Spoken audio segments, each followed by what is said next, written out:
Welcome, Stachen. Thank you so much for joining us for this interview today. Thank you for having me.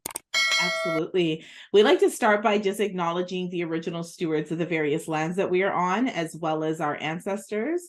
We want to acknowledge all those who toiled without compassion or compensation. And we acknowledge Mm. all of our elders and community stalwarts whose shoulders we continue to stand on as we do this great work. And we lean on one another for our collective liberation. So, again, welcome. Can you go ahead and just introduce yourself and tell us about the origin of the work that you do? Sounds good. Well, again, thank you for having me. So my name is Stachen Lett-Frederick. I have been in the not-for-profit sector for about 20 years. Um, I am the head of a youth charity in Toronto, Frontlines. We have been ranked as one of the best youth charities across Canada by Charity Village. We support youths between the ages of 6 to 29, predominantly Black youth, on a variety of service. And that is true our mission, a very simple but impactful mission. Our mission is to address the pressing needs of some of Toronto's most vulnerable children and youth. And when you think about the communities that we serve, Black communities, and even in York Southwestern, where our building is, it is one of the poorest ridings, not just in Toronto, but across Ontario. And so when you think about the needs of these young people, there are many. Whether it be education, employment, food insecurity, if it is to get out of violence. And there is Frontlines doing innovative and agile work. And so whether it is, again, education, we have our tutoring programs, we have scholarships, we have employment programs, so whether it's skills training programs, financial industry training, culinary training, social work training, general employability training, but with a piece also to ensure that we are providing these young people access to doors that many of them may not have. So through internships and placements. I could go on and on about Frontlines and the great work that we do there. Some of the hats that I wear, I am the founder of an organization called BrAIDS for AIDS. It is an amazing organization to raise awareness around HIV/AIDS within the African and Caribbean and Black communities here in Canada and internationally through a culturally relevant practice of hair braiding. And on top of that, I am also a business owner called Let's Consult Communities. And in that, I support government bodies, not-for-profits and charities, as well as small Black businesses in a variety of areas, whether it be research, grant writing and training, and just general consultancy on the business practices. I'm there supporting individuals sort of looking to scale or to be responsive to the community, taking very much of what I did at Frontlines. When I took over at Frontlines, we had an operating budget about 250K.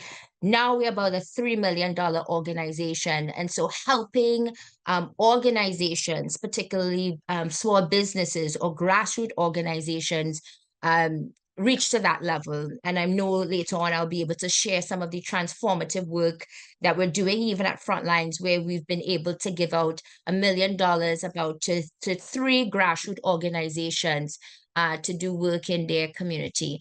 And as someone who created my own grassroots organization, I wished, back then I would have had an organization that I like Frontlines, where we've been able to channel our funding to these amazing youth charities. Well, that's amazing. I mean, that is no small feat, especially Yeah. being a chosen, what you said, award-winning charity. I thought that was amazing. So congratulations Yes. on that alone. That's a Mm. lot of great, amazing work across the three organizations.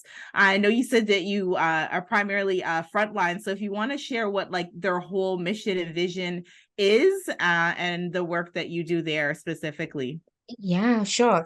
So again, Frontlines, the mission is to address the pressing needs of Toronto's most vulnerable children and youth. And our vision is that our communities will transform so that all youth feel that they are included, that they are loved, and that they are valued so that they could achieve their true potential. And so within that, again, it allows Frontlines to do some really innovative work. We have young people at all different levels of their journey. There are young people who know what they want and they want to give back. And so we have programs that help to build leaders and to give leaders resources. So for example, we actually have a grant right now that has allowed us to distribute $3,500 to about 125 youth across Canada who want to create a diverse and inclusive Canada. So, you will have some young people who already know what they want to do and they're ready to give back. And then we have some young people who sit on the couch telling me that they're hungry and that they just came out of jail. And that we have programs for them. There is food distribution where we're able to provide meals for young people. They're young people who need support in terms of their education. And so Frontlines is there, our tutoring programs for the different age levels, our employment programs, our violence prevention, our mental health programs. So there's a wide range of programs that we provide for young people. And though our mission is, at this current moment is to address the needs of Toronto's most vulnerable youth, we see that our young people have a global mind and want to connect with others, even nationally. And so that is how we are now doing some work with young people across Canada. So a really amazing charity. I love the work that I do at Frontline, seeing young people grow, seeing my staff grow. And that's another great model at Frontlines. Some of our staff are youths who actually went through our programs at Frontlines, and then we hire them out. This morning, I was out at Home Depot at a store campaign, and one of our staff was a young person who went through one of our employment programs and then did an internship at somewhere, and then we hired them. And so again, it's just really life-changing work that you see happening at Frontlines. That's remarkable. I really have a soft spot for the reintegration services. So I'm glad that you have a focus on the youth and you're able to see that sort of come full circle. That's definitely a beautiful moment. So my next question is, what inspires you most about your work? I don't know if it's that full circle moment or if you want to elaborate a bit more. What inspires me about my work? I really love my Black youth. I just love them, right? And so they have a lot of spunk. I'm a new mom. I mean, it's now 16 months. I'm a new mom, but some of the youth I would come in and it's like, where your child? We don't want to see you anymore. Right. And so bring your child to Frontlines. It's like, can we even change the mandate of Frontline so we can have younger kids at Frontline so that I could bring my baby all the time? So I think really and truly is having young people again, at different levels and just seeing them find their journey through Frontlines is what really sort of inspires me in the work, and seeing their faces and just I was in a staff meeting and I heard this young man just, again, it was a young person who went through a leadership program. We've now hired him on at Frontlines, and he just talks about his experience at Frontlines, it being a family, seeing the staff grow in their roles and just really develop. Also keeps me motivated. There's a young woman who, if I sort of juxtapose my life at where she was at her age right now, back maybe about 15 years ago, I was sitting on a United Way of Peel Region. This is before the amalgamation happened. And I was part of this group that was reviewing grant applications for young people doing their work. And now here comes a staff who is about the similar age, who is now doing that. She is the lead overseeing all the grants that young people are now submitting to Frontlines from all across Canada. I'm getting a bit of goosebumps. So, you know, just knowing that I was given that opportunity and see where I'm at in my career, knowing that the trajectory of this young person, this young staff, could very much be in such a positive light. So, you know, and that Frontlines is giving that opportunity. This is not a big, Frontlines is not a big organization like United Way, not as yet, right? But, you know, we're not a big, I like that. we're not a big organization as yet, but we're still able to do these things. And that's what I love about Frontlines. Like we just figure it out. My staff, they just figure it out, and we do for the community. And that's the thing, it's about the impact, right? And it sounds like, you know, small grassroots organization, but big impact, right? Lasting impact. It's all about seeing to the next 7 generations. So as long as there's impact there, it really doesn't matter the size or the numbers, you're getting it done. So it's great when you have a great team that can help to make that happen. Absolutely. Absolutely. So do you have any challenges or barriers in your work? What are they? And how are you and your amazing team working to overcome those challenges? That's a great question. What are the challenges? I think the challenge for the organization, and this is a challenge for many not-for-profits, I mean, within the sector, is that growth comes with more responsibilities and much more reporting. And so, whereas Frontlines was a place where, okay, you just come, just come, there was a couch, you sit down and chill, and this was back in 2016, it was 3 staff, including myself. Now we're a staff of 30, right?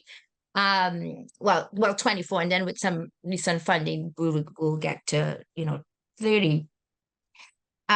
Again, more responsibility. So there's more reporting.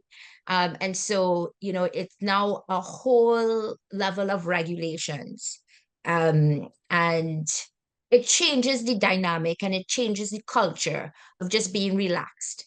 You have to be, and sometimes you might lose the fun in that when you have to make sure you're doing this report. And then also too, again, with the growth of organization, all these different systems have to be put in place, right? So whether it is HR systems, whether it's finance systems, and whether it's a whole bunch of other systems. And sometimes systems are not people friendly, right? And so again, you lose sometimes that family touch, though it was great to hear at our staff meeting on Tuesday that people felt that we're still a family. It felt good to hear that, so that despite all these new things and new systems and new policies and new procedures, you could still feel family. So I think that's the challenge of how do you maintain that grassroots feel while becoming corporate, in inverted commas. So growth is part of the challenge. I like that. I've never Yes. heard it really framed that way. So growing pains, there's definitely growing pains and Yes. adjustments to growth. Absolutely. Right. So do you have a key set of priorities that you're working on right now that you'd like to highlight? Well, I think two key priorities. I mean, one is being that transformational organization in the sector where we are looking at how do we get funds down to young people that are doing great work. And so there are a few organizations that I want to highlight. Back to Basics, then Challenge the Outcome, and Helping Hands. And those 3 organizations that have now received that $1 million grant over a 5-year period that's trickled down through Frontlines from Crime Prevention Action Fund. And soon we'll be opening up those sites, so we'll have launches in collaboration with those organizations. So, want the community to come out and support, refer young people to those organizations, because again, they're doing that great work. So that priority is really even supporting some of those grassroots organizations. I mean, I've had conversations with some of the leaders about, okay, this is how you set up payroll, but actually I'm not a payroll specialist. You should probably invest in a bookkeeper. And so that's that capacity building that we're also doing for these grassroots organizations. And then the second priority is around getting across those grants, those 3,500 grants to those 125 youths across Canada. We still have a few spots in that grant. So letting people know, if you know that there's any young person between the ages of 15 to 29, and they have a passion for creating a diverse and inclusive Canada, go on to Frontlines social media and sort of click the link above and apply for that grant. And then thirdly, which is in that growing pains, I, of course, come back from maternity leave, and I've now hired a director of philanthropy, a director of programming, and looking at a director of operations. And now is really a sort of priority of succession planning.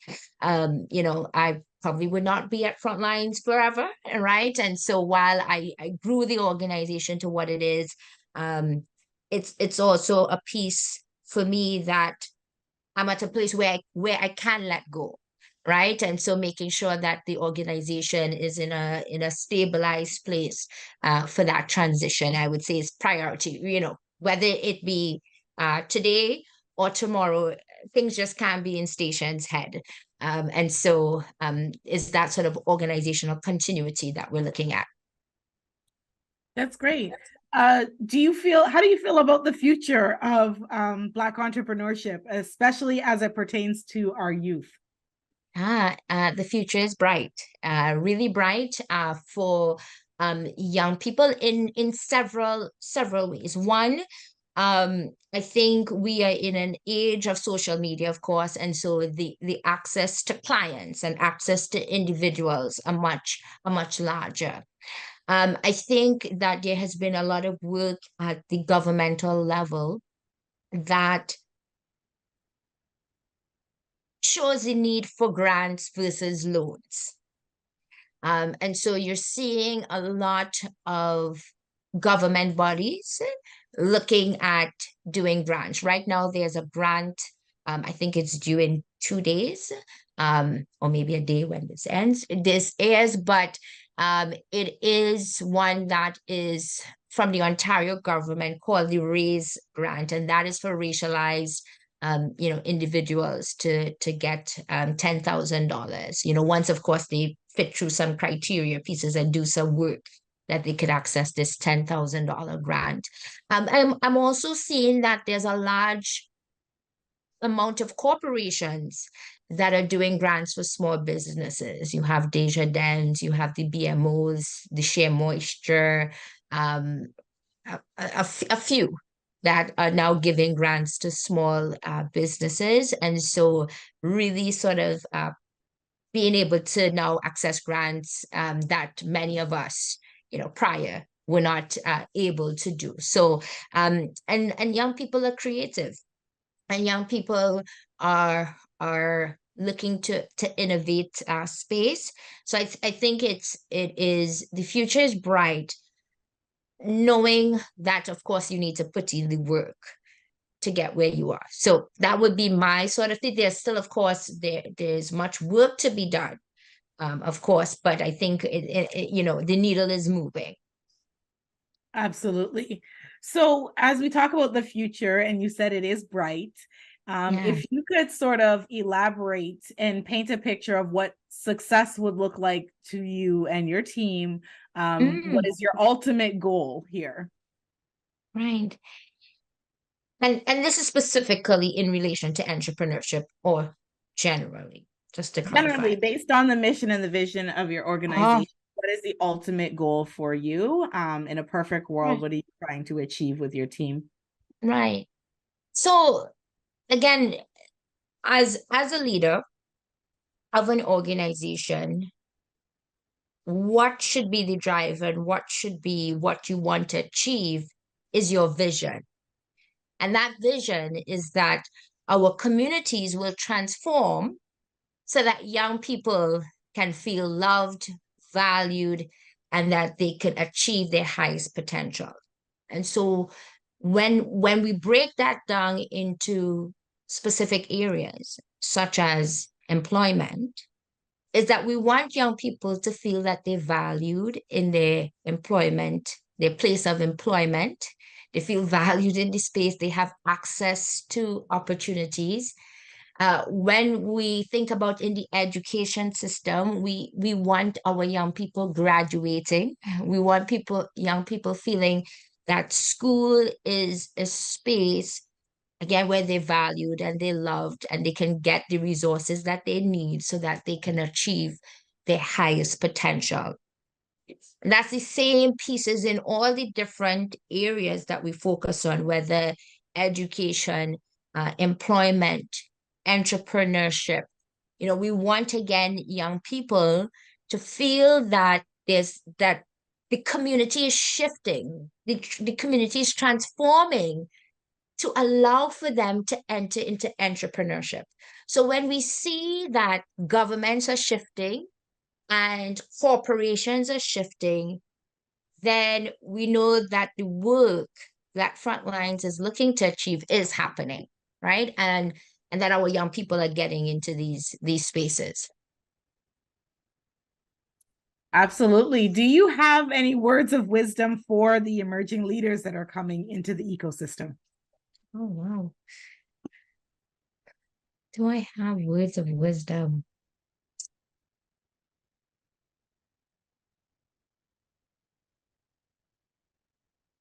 There's several things I would want to say, but I would say, um, seek seek seek mentorship, seek be humble, really be humble. I've had some interactions, recently, where I had to pull, aside people and say like, hey, like I'm telling you this for a point of learning.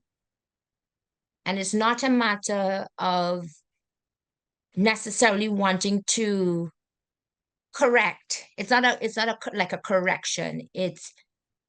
This is best practice.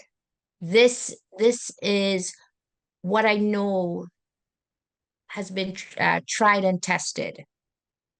And I don't want you to go down a path of failure, right? Um, what I would say though, if I could give a piece of advice, not just to emerging leaders, but to leaders who are currently in this space, like myself, right, who've been in the sector for 20 years, is two things. One, sometimes you just have to let go, right? You just have to let go, let people learn, right?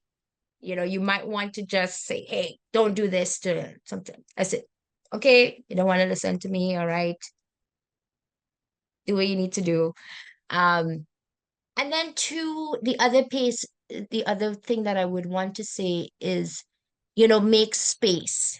Make space for others, right? There will always be opportunities for yourself and your organization. It doesn't always have to be you. And then I say be you as your organization, but also it doesn't always have to be you as the individual, right? And I say that for several, because I'm going through my own sort of internal processing about where I sit in this sector, and I've had conversations with the matriarch of our family. And she said to me, never be attached to an organization, be attached to your life's mission. And so that allows me to flow and to move and to not feel that something is mine. Frontlines is not mine. Even BrAIDS Phase that is founded is not mine. It's not mine. And so they are vehicles for me to do my life's mission, but it's not mine. And so just also wanting to say that into this, that we talk about mission and visions of organizations, but what are people's true life mission that you want to achieve?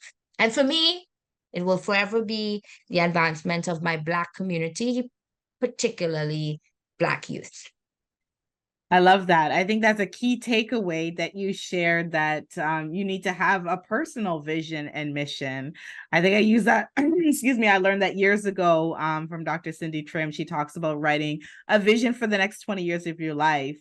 And when you get there, it's a matter of writing the next one. So I think it's so true to stay aligned to your personal mission and vision. And I love what the elder said, to not be attached to an organization, because it's going to grow and you could grow into another opportunity someplace else, and someone else could grow into, like you said, something that you founded but don't own, right? Yes, absolutely.